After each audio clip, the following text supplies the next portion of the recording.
Fronx ఆంధ్రప్రదేశ్లో ప్రధాన ప్రతిపక్షం దాని అనుబంధ పార్టీ జనసేన పొత్తులపై క్లారిటీ ఇవ్వకపోవడంతో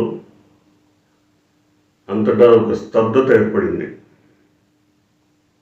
ముఖ్యంగా తెలుగుదేశం జనసేన శ్రేణుల్లో అయోమయం నెలకొంది. బీజేపీ తనదైన శైలిలో మౌనం వహించటం వల్ల మౌనముద్ర వెనుక మతలబేంటో ఎవరికి అర్థం కావట్లేదు. ఈ కారణంగానే పవన్ కళ్యాణ్ ఢిల్లీ పర్యటనను కూడా వాయిదా వేసుకుని ఈరోజు రాత్రి లేదా రేపు ఉదయం చంద్రబాబుతో చర్చలకు సమాయత్తమయ్యారు. దీని మీద సుదీర్ఘంగా చర్చించి రేపు రాత్రి కానీ రేపు మధ్యాహ్నం కానీ ఇద్దరూ కలిసి ఢిల్లీ వెళ్ళి బీజేపీ నాయకులతో చర్చించాలని ఒక నిర్ణయానికి వచ్చారు. బీజేపీ అగ్రశ్రేణి నాయకత్వం సమయం ఇవ్వకపోతే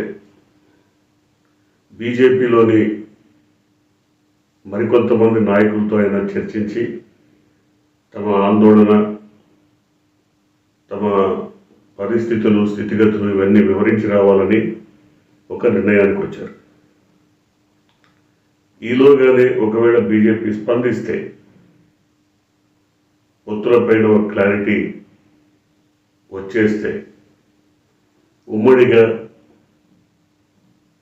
మేనిఫెస్టో కానీ ఉమ్మడిగా అభ్యర్థుల జాబితా కానీ వెల్లడించే అవకాశం కనబడుతుంది. మేనిఫెస్టో విషయంలో కూడా బీజేపీ తమ మేనిఫెస్టోని ఉమ్మడి మేనిఫెస్టోగా ప్రకటించాలన్న ఒక డిమాండ్ పెట్టిందని చెప్తున్నారు. అదే కనుక నిజమైతే టీడీపీ జనసేన తయారు చేసుకున్నటువంటి అనేక రకాల అంశాలు అందులో పొందుపరుస్తారా, లేక వాటిని కంప్లీట్గా డిలీట్ చేస్తారా? ఇది కూడా ఆలోచించాల్సిన ప్రశ్న. అంతేకాకుండా ఎందుకని బీజేపీ మౌనముద్ర దాచింది, ఎందుకని ఇంతవరకు 5 రోజులైనా చంద్రబాబు ఢిల్లీ వెళ్ళి అమిత్ షాని కలిసి 5 రోజులైనప్పటికీ ఇంతవరకు ఎందుకు పొత్తుకు సంబంధించి ఒక విస్పష్టమైనటువంటి ప్రకటన చేయకుండా బీజేపీ దోబూచులాడుతోంది? ఈ అంశంపై అటు చంద్రబాబు కానీ ఇటు జనసేన కానీ బహిరంగంగా ఏ రకమైన ప్రకటన చేయకపోవడం, అయితే ఢిల్లీ పర్యటన అనంతరం చంద్రబాబు జనసేన అధినేతతో ఫోన్లో మాట్లాడి విషయం మొత్తం వివరించారన్న వార్త నమ్మకంగా తెలుస్తుంది. తద్వారా బీజేపీ అభిప్రాయం ఏంటి, బీజేపీ ఏం ఆశిస్తోంది, బీజేపీ ఈ ఉభయ పార్టీలను ఏ రకంగా పరిగణిస్తోంది, దీన్ని మొత్తం ఫోన్లో జనసేన అధినేతకు చంద్రబాబు వివరించారు. అంతిమంగా వీరిద్దరూ కలిసి వెళ్ళడమా, లేదా జనసేన అధినేత ఒక్కరే ఢిల్లీ వెళ్ళడమా, ఏదో ఒకటి రేపు జరిగేటువంటి అవకాశం కనబడుతుంది. రేపు ఢిల్లీ వెళ్ళి దీని మీద ఒక స్పష్టమైనటువంటి నిర్ణయాన్ని ప్రకటించాల్సిందిగా కోరే అవకాశం కనబడుతుంది. ఈలోగా ఇప్పటికే రకరకాల వాదనలు పొత్తుకు సంబంధించి వినపడ్డాయి. ముఖ్యంగా 25 పార్లమెంటు నియోజకవర్గాల్లో ప్రతి పార్లమెంటు నియోజకవర్గంలో 7 అసెంబ్లీ స్థానాలు ఉంటాయి. కాబట్టి 7 అసెంబ్లీ స్థానాల్లో 4 టీడీపీ, 2 జనసేన, 1 బీజేపీకి ఇవ్వాలని బీజేపీ ప్రతిపాదించింది అని చెప్తున్నారు. అంటే దాదాపు ఒక 100 స్థానాలు టీడీపీకి వస్తే, 50 స్థానాలు జనసేనకు వస్తే, 25 స్థానాలు బీజేపీకి వస్తాయి. అలాగే 12 పార్లమెంటు స్థానాలు బీజేపీకి కానీ జనసేనకు కానీ కలిపి ఇవ్వాలని ఒక ప్రతిపాదన, 13 స్థానాలు టీడీపీ తీసుకోవాలనేది బీజేపీ ప్రతిపాదనగా వెలుగులోకి వచ్చింది. ఇందులో నిజానిజాలు స్పష్టంగా తెలియదు. కానీ ఎందుకని బీజేపీ ఈ రకమైన డిమాండ్ పెట్టి ఉండవచ్చు అన్న దాని మీద బహిరంగంగా చాలా రకాల చర్చలు వినపడ్డాయి. టీడీపీ నైజం బీజేపీకి స్పష్టంగా తెలుసు కాబట్టి టీడీపీ వాడుకొని వదిలేసే ధోరణి లేదా చివరి క్షణంలో ఎంతకైనా తెగించి పొత్తులో ఉన్నటువంటి పార్టీ అని కూడా చూడకుండా మాట్లాడి విమర్శించేటువంటి పద్ధతి నైజం తెలుసు కాబట్టి కనీసం 75 స్థానాలు తమ చేతిలో ఉంటే, అంటే జనసేనకు కానీ బీజేపీకి కానీ కలిసి ఉమ్మడిగా 75 స్థానాలు ఉంటే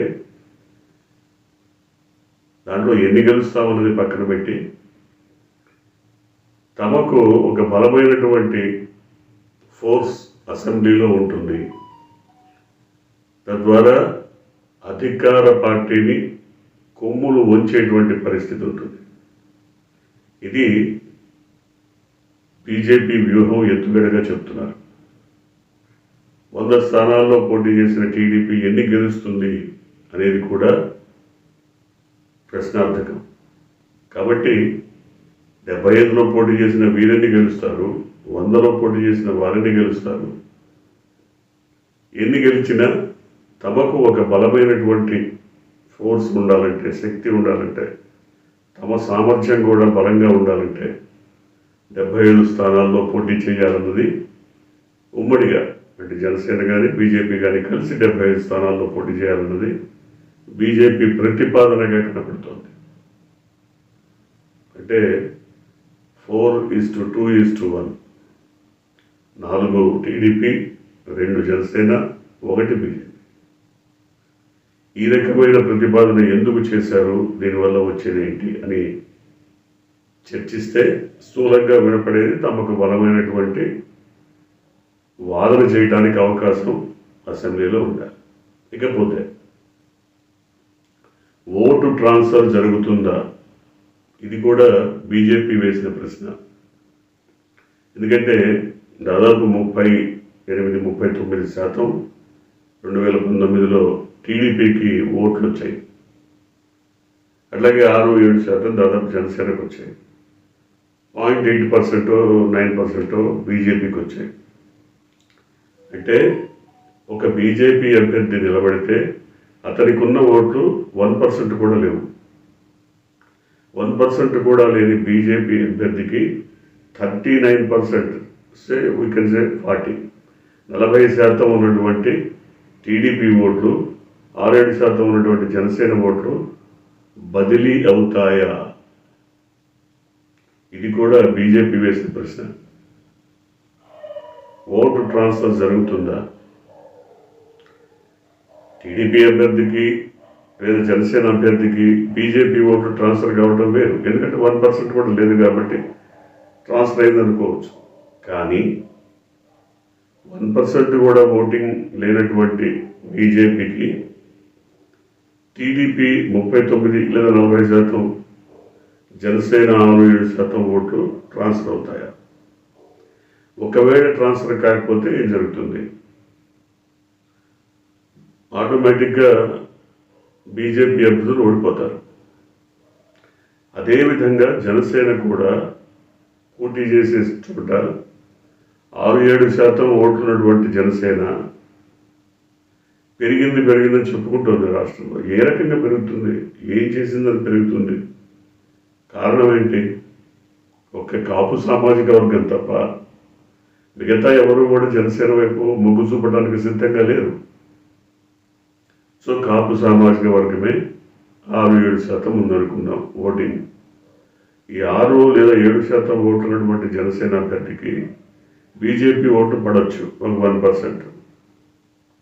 కానీ 39% ఓట్లు ఉన్నటువంటి టీడీపీ ఓట్లు పడతాయా? ఇది కూడా బీజేపీ ప్రశ్నించినటువంటి ఒక అంశం. అంటే 39-40% ఉన్న ఓట్లు బీజేపీ లేదా జనసేన అభ్యర్థికి పడకపోతే ఓడిపోవడం ఖాయం. అందువల్ల ఏ రకంగా బ్యాలెన్స్ చేస్తారు, ఈ ఓటింగ్ ఎట్లా జరుగుతుంది, ఏ రకంగా బ్యాలెన్స్ చేస్తారు, ఈ అభ్యర్థుల్ని గెలిపించడానికి మీ దగ్గర ఉన్న వ్యూహం ఏంటి? ఇది బీజేపీ అడిగిన ప్రశ్న.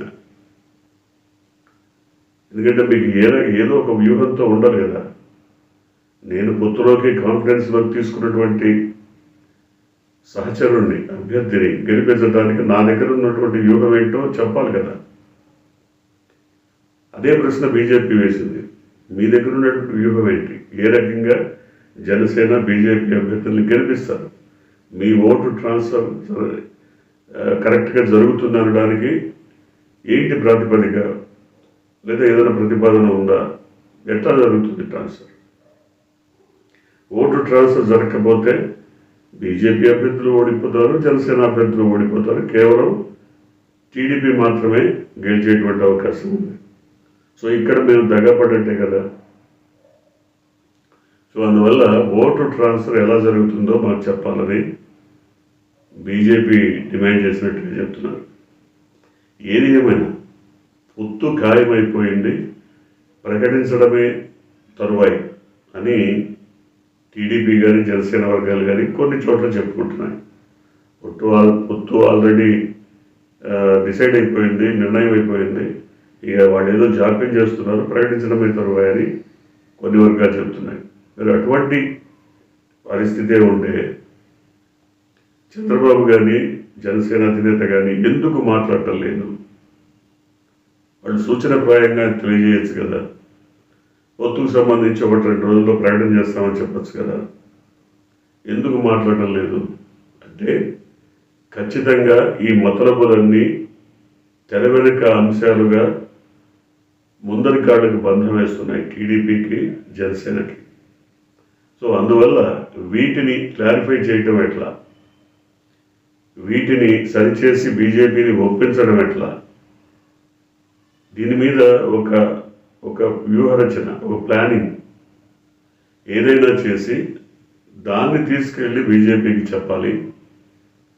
అందుకోసం ఇద్దరు కలిసి వెళ్ళాలా, లేదా జనసేన ఒక్కరే వెళ్తారా, లేదు టీడీపీ నాయకుడు కూడా కలిసి వెళ్ళాలా? ఇది రేపు జరగబోయేటువంటి అంశంగా తెలుస్తుంది. ఎందుకంటే ఖచ్చితంగా ఇంకా లేట్ అయితే పొత్తులకు సంబంధించి ప్రజల్లో ఒక తప్పుడు సంకేతాలు వెళ్ళే అవకాశం కనపడుతుంది. కాబట్టి ఖచ్చితంగా రేపు దీనికి ఒక ముగింపు పలకాలి, ఒక ఫుల్ స్టాప్ పెట్టాలి, ఒక ఎండింగ్ దీనికి రావాలి అని టీడీపీ, జనసేన భావిస్తున్నాయి. అందువల్ల రేపటిలోగా బీజేపీ పెదవి విప్పుతుందా లేదంటే జనసేన ఒకటే ఢిల్లీ వెళ్ళాలా, లేదా జనసేన టీడీపీ ఇద్దరు కూడా అధినేతలు ఢిల్లీ వెళ్ళాలా నిర్ణయించుకొని ఖచ్చితంగా మరొకసారి ఢిల్లీ వెళ్ళి బీజేపీ అగ్రనేతలతో చర్చించి మొత్తం మీద ఒక నిర్ణయానికి వచ్చేటువంటి అవకాశం ఉంది.